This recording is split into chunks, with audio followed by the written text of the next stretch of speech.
a lot of the misunderstandings from the last meeting were created by me not knowing how my computer works. But nonetheless, we're doing fine, and we went through these last time. The changes to the regulations.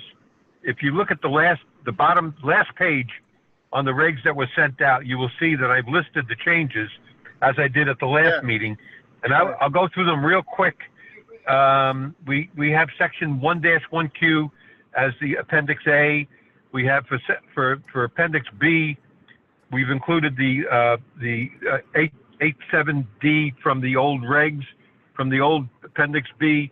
What I'm saying is what we have to do this time is that we should adopt section 8-7D of the general statutes as it is currently in the general statutes, and not revise our 8-7D to comply with the current 8-7D. It's a lot easier.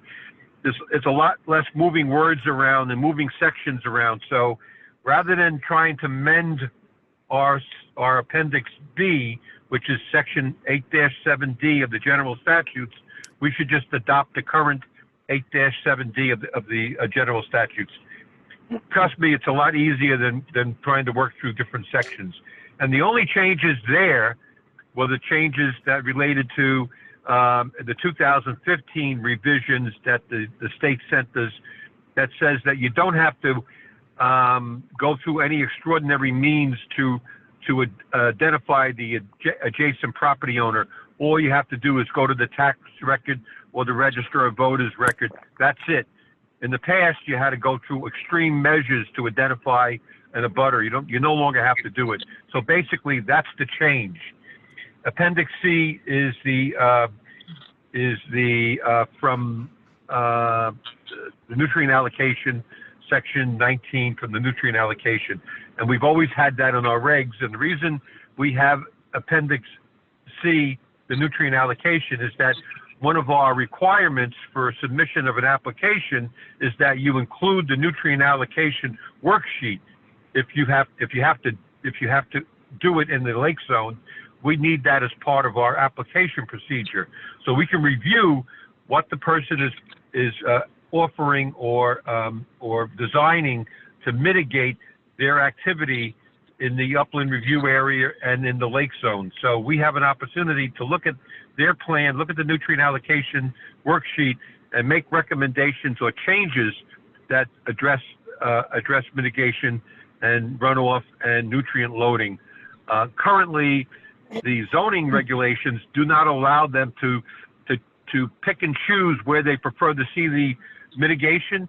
As long as the applicant complies with the nutrient allocation worksheet, they don't have to do the mitigation anywhere specific.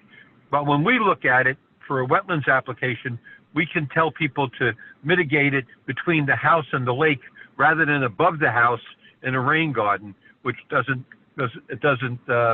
offer as much mitigation as far as nutrient reduction in the lake. So that's the reason for us having the nutrient allocation worksheet and reviewing it as part of our application. Then moving down, we deleted Appendix D. I no longer even remember what Appendix D was.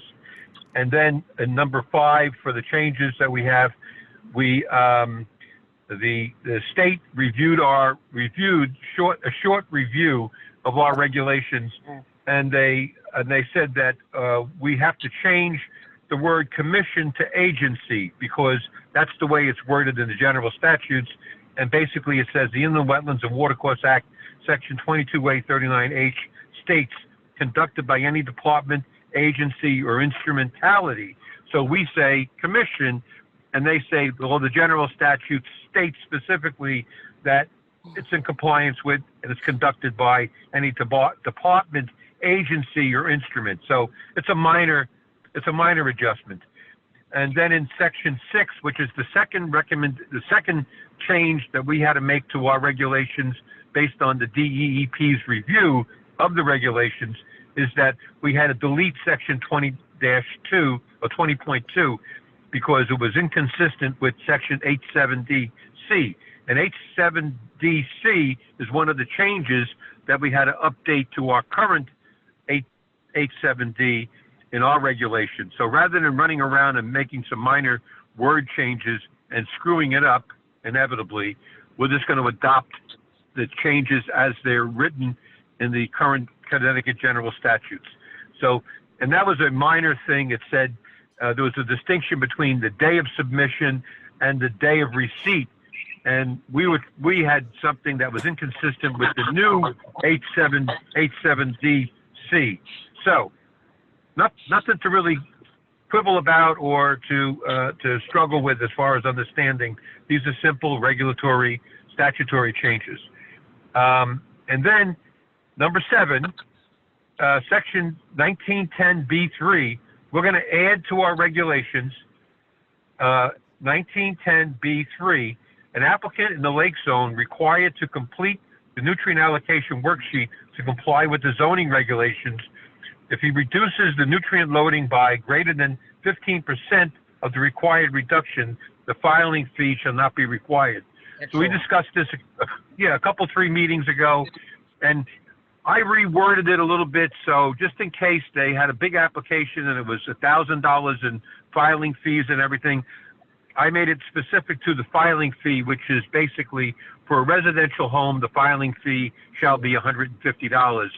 Not the state fee of $60 added to that, and not any review by an engineer of $300 or a review by the town attorney of their application for $1,000. So we're not giving away the ship if we happen to have a very difficult application. So basically, if they reduce it by greater than 15%, they get their filing fee, and the filing fee is the residential filing fee of $150.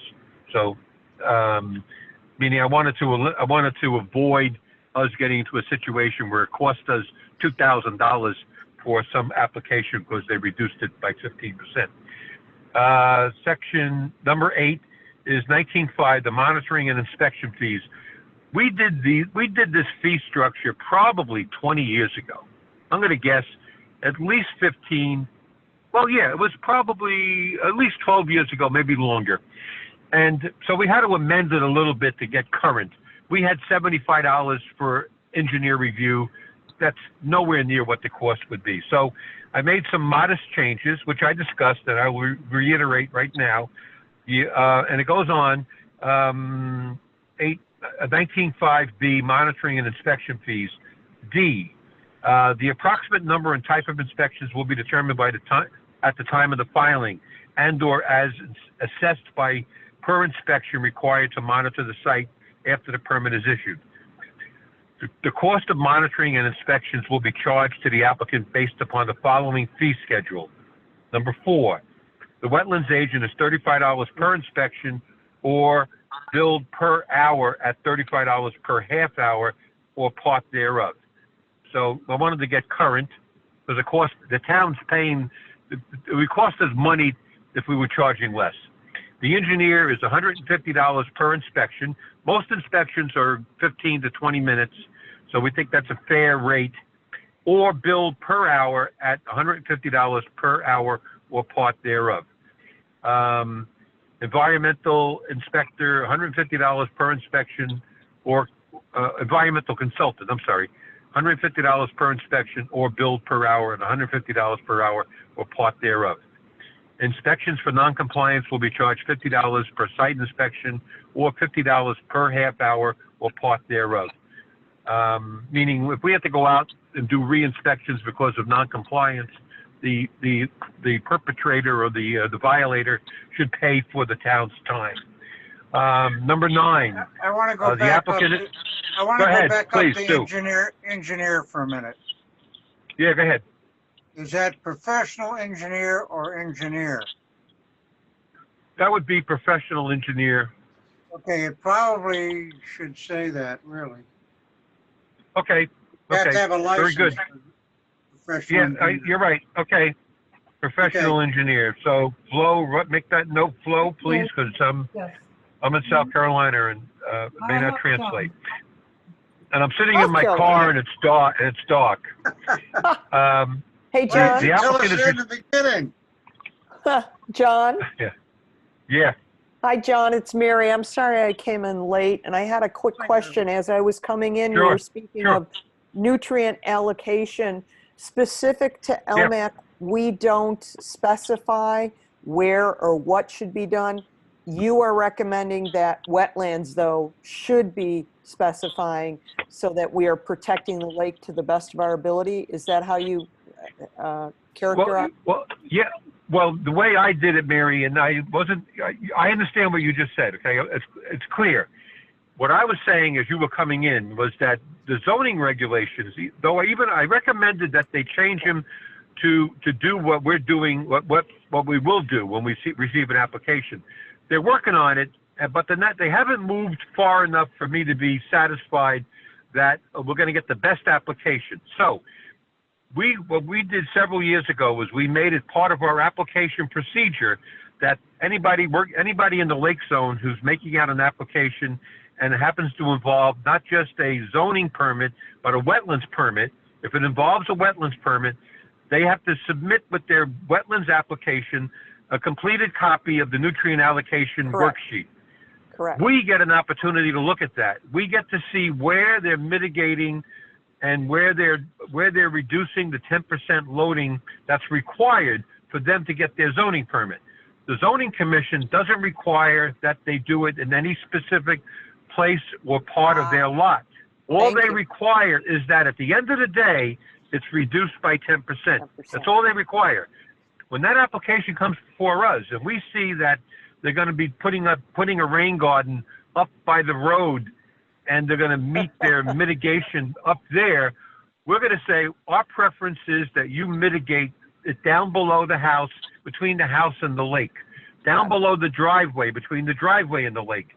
So we have that opportunity and we have that right when we're reviewing an application to make sure that that the applicant is presenting the best application to protect the wetlands.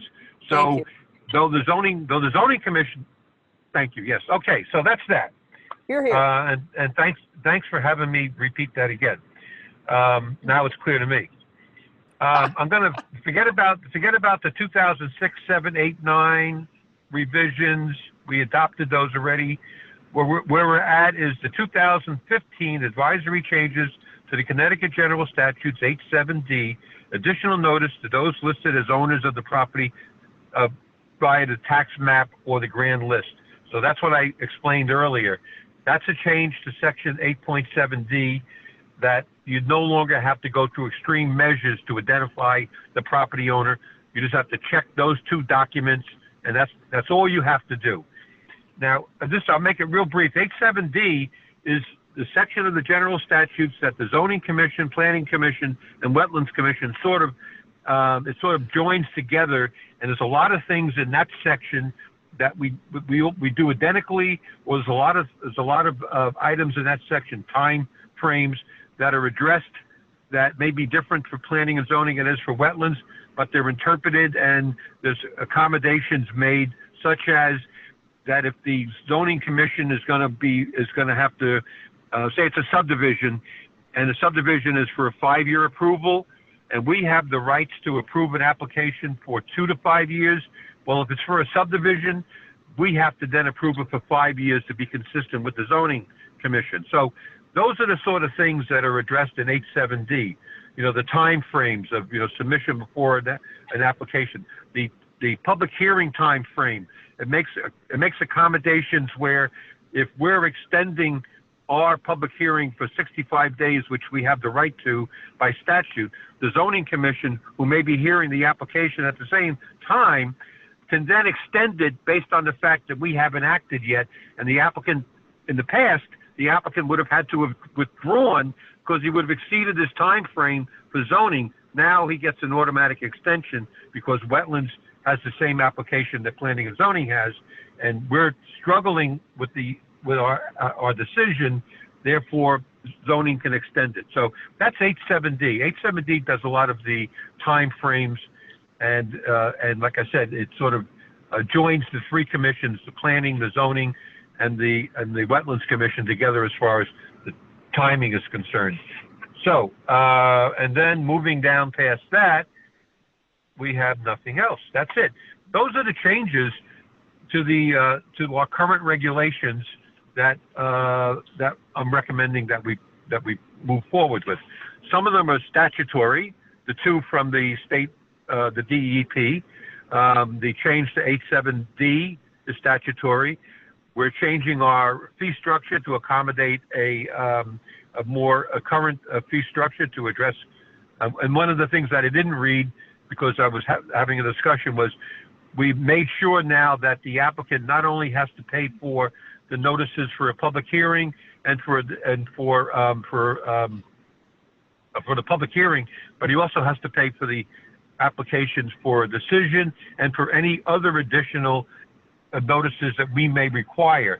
Today, unlike yesterday when it was $35 for a public hearing notice, and I remember those days, today it could be $350 for the same public hearing notice. So we can't afford just to, oh, don't worry about it. It only happens once or twice a year. Well, once or twice a year could be $1,000 that we're paying rather than the applicant. So I wanted to catch that, and I did that by making sure that they not only do they pay for the decision, which is every application requires a decision be made, put in the legal notice section of the newspaper, but they also pay for any additional notices that we may require, and we can require additional notices. So that's that. Very good. Thank you, John. Sorry, I was. All right. Yeah, okay. Nice You're job, welcome. John. Very good. Are there any questions? I have a couple if nobody else has any questions. Okay. I was wondering, first of all, whether there is a residential basic filing fee of $200, and there's also a section, this is page 38 and 39, a residential uses with minimum impact. What is the difference?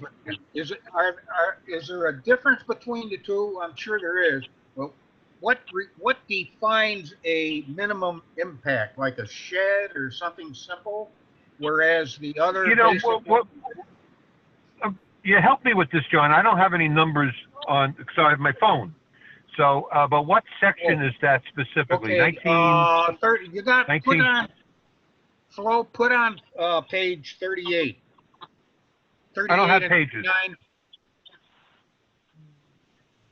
I have 19 section 19.3 basic filing fee, and it says residential uses, commercial uses, other uses.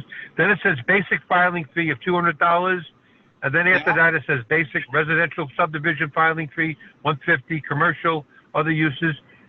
Oh, residential uses with minimal impact. Yeah, okay, I would say that, yeah, right. I would say that that's exactly what it would be. It would be, it's so minor, but it requires, you have to remember now, once you created an upland review area, which was in 1990, 88, 90, you created an upland review area. Before that, you just regulated activities in wetlands, believe it or not.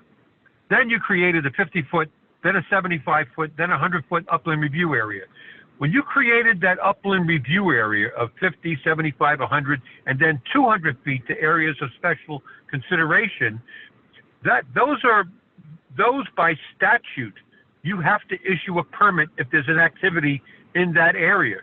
You can't discretionarily say, oh, he's 90 feet away, he doesn't need a permit or whatever, or it's just a shed. You have to issue a permit. So to address that issue, the statutes allowed the commission to appoint an agent to act on those activities which were minimal of potential for an impact to the wetlands. And that's what we do. So if we have a shed and it's 85 feet away, I issue a permit. That permit, believe it or not, costs around $300 for the damn shed, but we do that. Occasionally, because of the sensitive area, maybe it's a shed and it's so close to the lake, I say, I'm not going to do it, I'm sorry. The commission has to issue it. So that would be an application with a minimal potential impact. A guy has a 12 by 12 shed, he's going to level the area out around it, he's going to put some stone underneath it, then they're going to come in and they're going to drop this shed right on the stone base. So you would be able to say that's minimal impact. Let's not burden this guy with additional fees and everything. So you make that accommodation. We created that just so we didn't have a situation where someone came in and it was so minor and we were charging them $450. So we tried to address those issues by creating that special residential use with minimal impact. That's the reason. Okay. I guess my question is, should that be defined in the regulations anyplace? What a minimum impact would be?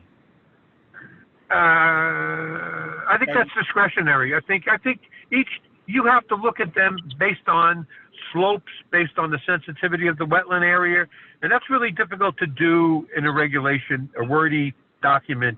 I think it's discretionary, and you make that decision, and you can vote on it at the meeting that you feel it's of minimal impact. And I think that's the best way to address it. Okay. Is to give the commission okay. Okay, that's reasonable to me. Okay, another on page 39. Get page 39 flow on for me.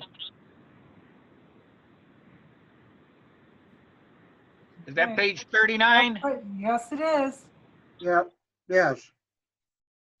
All right, 39C. Where is C? A, B. Right here. 19.5, see? Yeah. Right here. No. Page 39, No. C. There's a couple of them. Yeah, Yeah. there's one up on the There's one top. at the top. Right Yeah. here. Road construction impact? Road construction impact? No, this one had to do if, I think from what I remember, Yeah, go ahead. if somebody started a job without a permit, that the, Yeah. okay, where is that? That's C. That's 19.5 C. Yeah, see. Inspections for noncompliance will be charged to $50 per site visit or $50 per half hour or part thereof. 19.3C. 19.3C. Okay, really? It's Okay, in both so, places. Yeah. okay, it's in, okay. 19.3C, right. Basically, if you do something without the permit. Yeah, right. When you Okay, do get right. one retroactively, it doubles the fee. Right. This one talks about double the standard basic filing fee in the 19.3. Yeah, where is that one? And that's 19.3C, that's back a page. Yeah, And it all says right. regulated activities started without a permit, the filing fee for a regulated activity that was started with an approved permit shall be double the standard basic filing fee. Okay? So that's what that is. Then later on, we said that the fee for the inspector going out doing the compliance inspections shall be $50 per inspection or per half hour. So not only do we double the charge of the fee, but if we have to go out and inspect non-compliance, we shouldn't be doing it for free or part of the application permit fee. We should be charging them $50 per inspection. Yeah, but you, okay, So- the wording on that says, the filing fee for a regulated activity that was started with, it should be without an approved permit, right? Right. Not You're with. correct. All right. You're right. You That's what I changed was that. trying You're to right. say. Yep. All right. You're absolutely right. Okay. You're absolutely right. Good So catch. That's just a never mismatch that's or something? All right. that's So that should be without. you're absolutely right. Okay. Good catch, John. Leaving it alone. Okay. The next question, my question is on page 40. Okay. Yep.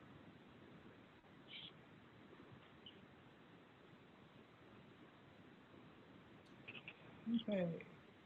Wetland impacts. You see that on page 40? Oh, yeah. Okay. Yeah. Wetland impacts is $100 per square foot of affected wetlands, okay? If a person, say, messes up an area which is 10 by 10, it's gonna cost him $10,000. That's not right. You're absolutely right. Let's look at that. Significant activity, impact, significant, 19.6 is significant activity and impact fees, and then goes on to say a significant activity fee, and then refers to 7.6, because under 7.6, we determine what significant activity is. If it is determined that the application will result in a significant activity, a fee of $250 will be assessed. Okay. Area of wetlands and watercourses impacted fee. A fee for the area of wetlands to be affected and/or length of watercourse disturbed by the proposed regulated activity, including but not limited to any excavation, filling, alteration, or pollution of such wetlands or watercourses, will be assessed as follows. Wetlands impacts, $100 per square feet of wetlands. That would be $100 per 1,000 square feet. Yeah, And then thank watercourse, you. yeah, Thank you. that's the way it read back when. Right. And then everybody's touching, then everybody's touching these regulations. Well, that's what happens when you revise regulations. I couldn't see anybody paying $10,000 for a 10 by 10 foot section that he missed. Yeah. It's for that. And it does say square feet. So that indicates there's something in front of it. Yeah, 1,000. Doesn't say dollars per square foot. It was 1,000, guys. It was at one time. and then somebody highlighted it and deleted it. Okay. That's why, once this gets proven and done, then it should be done in a PDF, so we can't abuse it, touch it, manipulate it, bend it, etc. Right. Okay, maybe you should read the rest that were made. Okay. No problem. Since I don't type, I didn't do it, John. Only kidding. Watercourse impact, $2 per linear. Okay, road construction. All right, thank you. The only other question I have, John, is there anything, you were talking, the regulations talked about farming activities, okay? Is there anything that defines the amount of land that you have to have before you have a farming activity? Farm? No. No. Is that right? No. Here's the conundrum, okay? And it's only a conundrum if you live in the real world. And the real world is zoning says you need 3 acres to have a farm. You need 5 acres to have a farm. The wetland statutes say if you have a beehive in your backyard, you're a farmer. Okay. The wetland statutes say you have a 1/4 acre lot, but you can have a horse on it. That's just not zoning. Zoning may have a different opinion, but for wetlands, they can have a horse on a 1/4 acre lot, and they can fence that horse in a wetlands if they so chose, and we have nothing to do or say about it. So a lot of times there's an inconsistency between the zoning and the wetlands, and we don't really have any authority once it's determined that it's a farm, and 1-1Q is your Appendix A for a reason, because it's there as a reminder of this is a farm, raising bees, cows, corn, chickens, pigs. If somebody has one pig, they are, and by virtue of raising that animal, they're farming. They may not be a farmer. They may not have a tax exemption. They may not have approval from P&Z. But since they have a cow, they are farming, and we have to allow them to conduct that activity without any issues. So that means if somebody just wants to say, if they have a beehive in their yard and they say they're a farmer, they can do it. Yeah, but you go back to Section 4, and Section 4 talks about uses as of right and uses permitted, and there we can sort of nitpick around a little bit about what's acceptable. Meaning, it'll say in Section 4 that you can have a farmer can have a pond up to 3 acres, but then it says essential to the farming activity. So you determine, along with some experts, determine what's essential. If you get a developer who wants to dig a 3-acre pond so he can put 10 houses around it, and he buys 4 beef cows, and he goes, I got 4 beef cows on this 30 acres, and I have a farm, and I'm going to dig a 3-acre pond. That's not essential to the farming practice. A 3-acre pond is not necessary to water 3 cows. So Right. there is some truthing that's available in sections 4.1, 4.2, 4.3. So you have to look at it. You don't have a lot to go by there, but then today we don't have a lot of people telling us. We did years ago. We've had some of these things come up in the 80s and early 90s where we were struggling with guy crossing 1,000 feet of wetlands because he was a farmer, you know, and Right. he's allowed to have a farm, you know. So anyway, yeah. Well, very, very astute, very, very good questions, John. You must Thank you. be reading. You must have read these damn things. I did. I just memorized them. I didn't read them. Yeah, you must have them memorized by now. I do. But you did a beautiful job. Thank you, John. Okay. Okay. I guess if there's no other questions, anybody else have any questions? Okay, if not, then can we close the public hearing? Make a motion to close the public hearing. Second, second. second emotion. All in favor? Aye. Aye. So moved. Okay, thank you. So now we can get on with the old business, which I have before me here.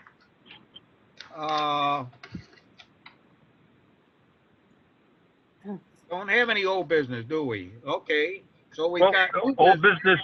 We do. Just concluded it. The old business should be the regulations again. Oh, regulation change. Okay, so can we have a motion to approve the proposed changes in the regulations? I'll make that motion. Second, I'll second. all in favor? Aye. Aye. Okay, And now we get into it's understood.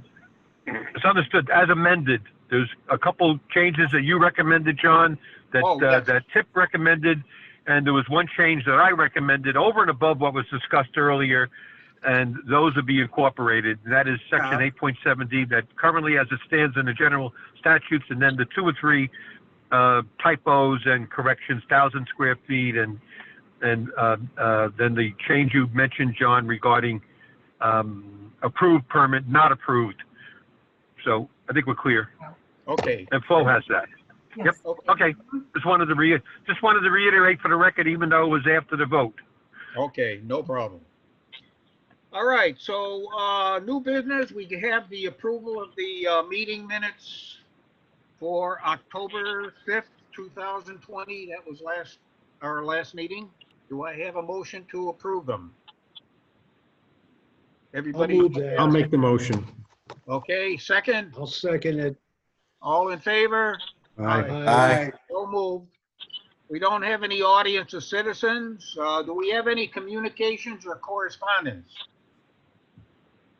No, none that I'm aware of, sorry. Okay. Any open discussion, commission open discussion? Anybody want to mention anything? No? Okay. How about any administrative reports, John? You have anything that's going Okay. on? you'd like Yeah, us to I have a few brief items, okay, and then I have something I want to share.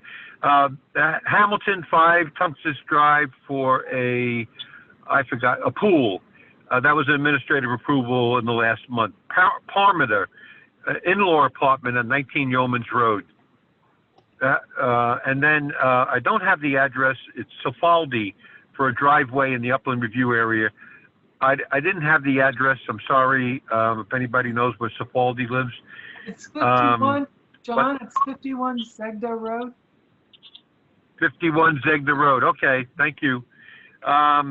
So those were administrative approvals, activities typically greater than 50 feet away from the wetlands that I approved.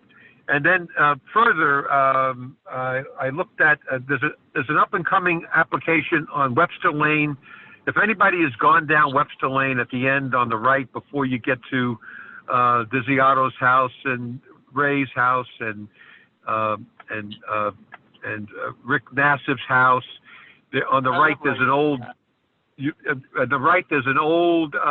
tennis court. Right. That's right behind where Mary Milo used to live. Yes. Marshall, and they're I gonna think, on that.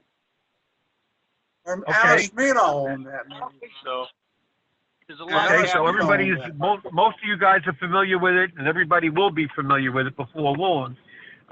They're going to be digging up that tennis court and putting in a somewhat close to 3,000 square foot house.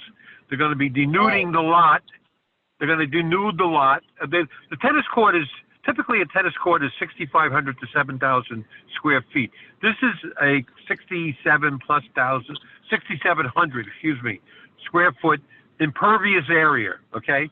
So they're going to remove that, and they're going to put half of that back in imperviousness, then add another, I think, 1,500 for a driveway, remove a lot of the trees so they can now see the lake for their $1 million lot.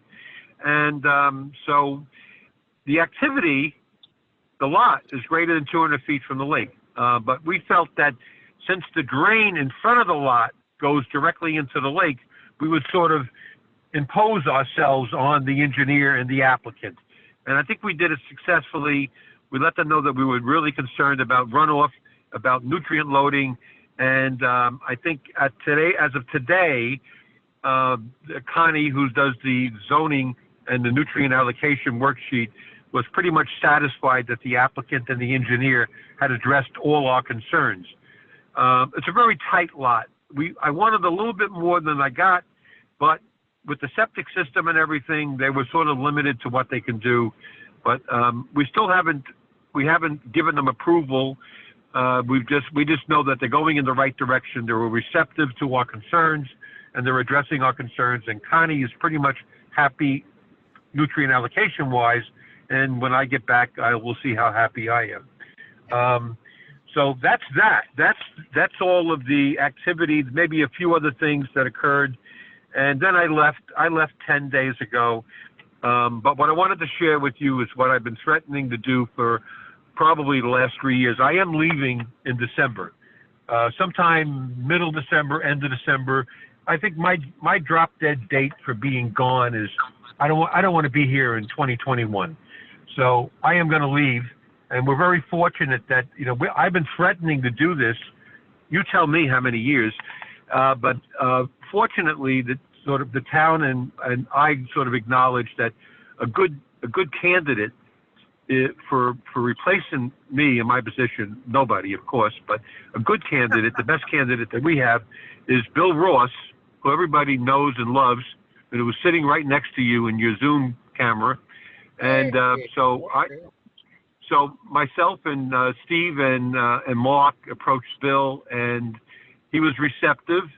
And he's now been approved by the Board of Selectmen to be the interim substitute wetlands agent in my absence and during my last month and a half stay. And Bill and I will work together to bring him on board. So, and the town may have to go out to advertise the position, and that's all well and good, and may the best man be chosen. But I think we have a real good candidate. There's not a lot of good people out there that know the craft, know the field, and Bill has a number of years of experience working as a landscape architect, submitting applications for activities that we approved. He's on the other side of the fence submitting those applications. We've gone out on a few sites together, and I'm very comfortable that Bill will come along in the next 20 years and be a good wetlands agent. 42. Isn't that what you? It takes 20 years. What can I say? I'm not going to lie to you. God bless you, Bill. Thank you. Yeah. Okay, yes. Congratulations. Right on, Bill. Thank you. So I guess so the other half of that is that I'll be resigning from the commission, because when we met with First Selectman Everett and Mark Walter and of course John, I felt strongly that although there's no rule against it, I think the wetlands agent should not be a voting member of the commission. Oh. And so ultimately I'll go out and do these inspections and review these applications, but ultimately it's up to the commission to approve or not approve an application. That's my vision for that. I'll be Okay, resigning. very good. Too honest to run politician, that's for sure. Pardon me? I said you're too honest that you never will be able to run as a politician. That's for sure. Part of my plan. There you go. Let's pray in the coming age we will see in our lifetime, which is not a long time from now, we will see an honest politician. That we will regain truth and we will regain faith in the system, because it's really sad that to a man, none of us have the faith in that system. And that's all it's so sad. But anyway, you said honest politician, and I had to get on the bench and yap a little I know bit. both of those don't go together too well, those two words. I know, but I want to see it someday. You know, it's like world peace. I feel like I'm in my dress going for best whatever, and they say, what do you want for this? I want world peace. I want honest politicians. I want politicians that serve the Oxymoron. people. Yes. Yes. Thank you. Anyway, Unfortunately, that's my. true right now. John, are you leaving the state or just retiring? Well, what state? The state of mind was going to change. No, I'm staying. I'm not going anywhere. I'm not going. Oh, okay. I will be out of state for 3 months of the year, but Yeah, okay. I love wasn't Connecticut. sure. I love Connecticut, and we're not leaving. I love Chaplin. I'm not leaving. So when you read that obituary, it'll be John Valente of Chaplin, Connecticut. Great. That's A long fantastic. time from now. Oh, John, it you should don't be believe that, John. it should be recognized for all that you've done, John, over the many years, but the interactions that we have had, I just find you to be a very honest, not politician. Thank you for all you've done. You know, it's easy. Yes. It's easy to be honest, Mary. It's when you're not honest, it's very difficult because you get caught. You know, you There get you caught go. up in it. So I found that I'm a simple man. I can't juggle bowling balls and chainsaws. So I'm going to be honest, damn it. God Hey, bless. John, it's been a pleasure to work with you all these years. Yeah. And you're You too, Tim. absolutely Yeah. right. When we heard it from you, we knew it was right on. It wasn't politically motivated, et cetera. It was the science of the situation. There you Thank go. Well, I did the best I could, and I loved serving in this position. I loved the people, and I loved even more the people that served the people. So it's been a pleasure. Thank And you. I'll, one more time, Congratulations. I'll get on my whatever I forgot what they call it, my stump. Maybe one more time in December, but that will be it. So we'll see. Well, tell me We'll one see. thing, John. What are you Yeah. going to be doing in your retirement? I don't know, John. I don't know. You know, I really feel good about it. I'm going to tell you something. I'm in South Carolina, and I just texted a friend, and I said, I don't know where I'm going. I don't know how long I'm going to stay here. I have no idea. And I think if you ask me, what am I going to do with the rest of my life? I don't know how long I'm going to be here. I have no idea. Okay? Okay. You're here. I'm sure you're going to Yeah. keep busy one way or the other. Oh, yeah. Oh, damn it. Yeah. Oh, let me tell you something. You know that. You have to keep Of course you moving. will. And for me, I got to keep talking and moving. Yeah. So I'm going to keep moving. Yep, you're right. You're right. Anyway, lots of luck, John. We That's love for having sure. Thank you, guys. And wish you the best. Thank you. Okay. Here, here. Thank you. Thank you. And Thank you, John, thank you. John, make sure you tell Bill about the bagels. They always work. The bagel. Yeah. Oh, damn, Mary. I didn't know you knew that. Anyway, okay. Okay, guys. Got one last thing on the agenda, and that's adjournment. Do I have a motion to adjourn? I'll make a motion to adjourn. Okay, and who's going to second? I'll second it.